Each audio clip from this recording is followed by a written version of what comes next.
हरिओम. आज सोमवार 29 जून 2026, ज्येष्ठातली वटपौर्णिमा.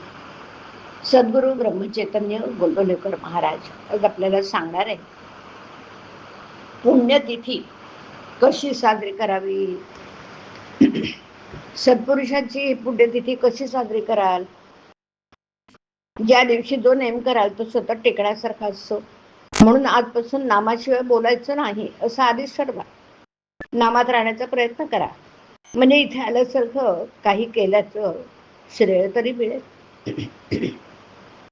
इथे जो जो म्हणून आला त्याच्याजवळ आपण राहावं असं मला वाटतं.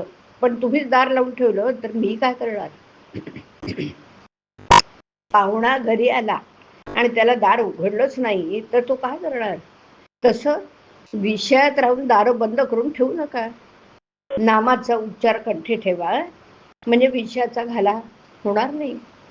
आता कली मातच चाललाय, त्याचा घाला चुकवायचा असेल तर नामावर विश्वास ठेवा.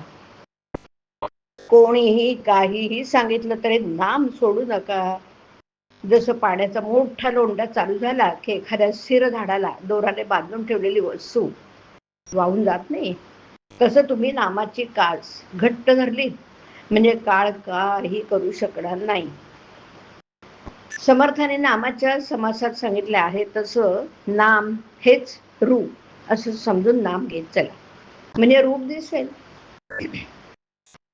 भगवंत हा आपल्या आतमध्ये प्रगट व्हायचा असल्यामुळे नामस्मरणाच्या योगाने तो हळूहळू प्रगट होत जाणं हेच खरं हिताचं आणि कायमचं असतं. डोक्यावर हात ठेवून चमत्कार होणं, काहीतरी तेज दिसणं, दृष्टांत होणं इत्यादी गोष्टी तात्पुरत्या असतात. एखादा अशक्त हडकुळा मनुष्य लठ्ठ होण्यासाठी अंगाला सूल येऊ दे असं म्हणाला तर तो वेड्यासारखं देखा होणार. याच्या उलट त्याने नीट औषध घेतलं तर तो कदाचित लठ्ठ होणार नाही, पण त्याचं शरीर मात्र घट्ट होईल. तसंच परमार्थाच्या अनुभवाचं आहे, आणि हा अनुभव वाढीला लागावा याकरताच पुण्यतिथी साजरी करावी. नामस्मरण सतत केल्याने आज ना उद्या भगवंताचं प्रेम येईलच. की प्रपंचाच्या गर्दीमध्ये भगवंताचं स्मरण ठेवण्यासाठी उत्सव, सण, पुण्यतिथ्या वगैरे असतात. खरोखर प्रापंचिकाला कितीतरी पाश आहेत. पैसा, लौकिक, मुलं, मित्र, आप्त वगैरे सर्व पाशच आहेत. अशा अनेक पाशांमध्ये नाम आवडीनं घेणं किती कठीण आहे. त्यामध्ये टिकणारा मनुष्य चांगला भक्कम असला पाहिजे. नामाच्या मागे भगवंताचं अस्तित्व आहे, म्हणून नामात सत्संगतीही आहे. मोबदल्याच्या अपेक्षा न करता मनापासून नाम घ्यायचं. आजच्या दिवसापासून ठरवा.